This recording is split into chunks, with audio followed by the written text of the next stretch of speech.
నమస్తే అండి, నేను రజాక్.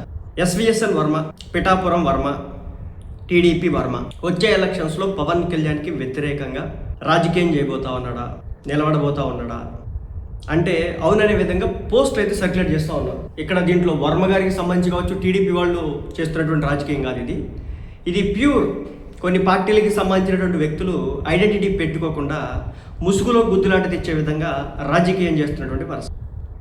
వర్మ వంగాగీతతో కలిసి జగన్మోహన్ రెడ్డి గారితో కలిసి నెక్స్ట్ ఎలక్షన్స్లో పవన్ కళ్యాణ్కి అగెనెస్ట్గా పోటీ చేసి తనని ఓడించడానికి విశ్వ ప్రయత్నాలు చేస్తాడు. సో ఇప్పుడు వర్మని దెబ్బ కొట్టారు మీరంతా కలిసి అని చెప్పేసి సింపతి గేమ్స్ కొంతమంది ఆడే ప్రయత్నం చేస్తారు.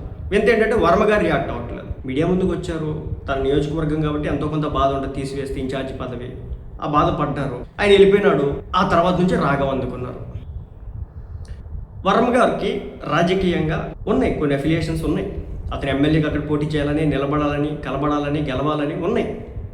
కానీ పొత్తులో భాగంగా అక్కడ జనసేన పార్టీ ఉండడం కారణంగా ఆయనకి ఇంకా ఛాన్స్ రాకపోవచ్చు భవిష్యత్తులో కూడా. వర్మ గారికి పిఠాపురంలో పవన్ కళ్యాణ్ గారు టీడీపీ పార్టీ కలుసున్నంత వరకు కూడా అక్కడ స్థానం లభించకపోవచ్చు.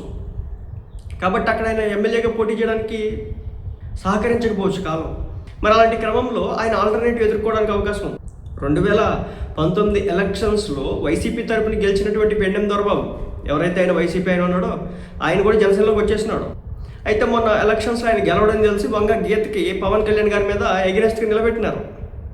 అయితే ఏమైంది, ఆమె కూడా ఓడిపోయింది. కానీ వర్మ ఒకవేళ వైసీపీతో కలిసి వంగా గీతతో కలిసి వీళ్ళందరూ కలిసి ఎగనెస్ట్గా నిలబడితే మాత్రం కొంతమేర ఓటింగ్ అయితే తగ్గించడానికి అయితే అవకాశం అయితే ఉంది. మొన్న అంత బజ్లో కూడా వైసీపీ పార్టీ కోట్లు పడ్డాయి బాగానే, ఎంతో బాగానే అంటే హ్యూజ్ మెజారిటీ వచ్చేటట్టేం కాదు. లేకపోతే పవన్ కళ్యాణ్ మెజారిటీ ఎంత అవుతుందో ఇంచుమించు అలాంటి ఓట్లు పడ్డాయి.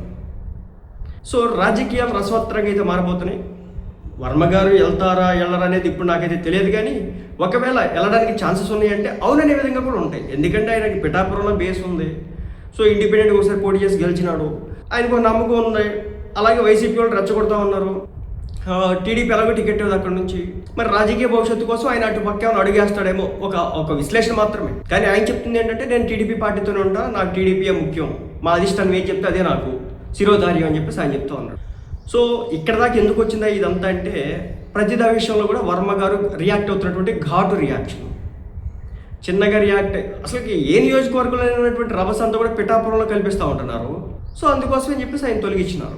మొత్తానికి వర్మ ఇప్పుడు వైసీపీలోకి వెళ్తారా లేదని తెలియదు, కానీ కాలం మాత్రం సమాధానం చెప్పింది ఆయన వెళ్తాడా లేదనేది.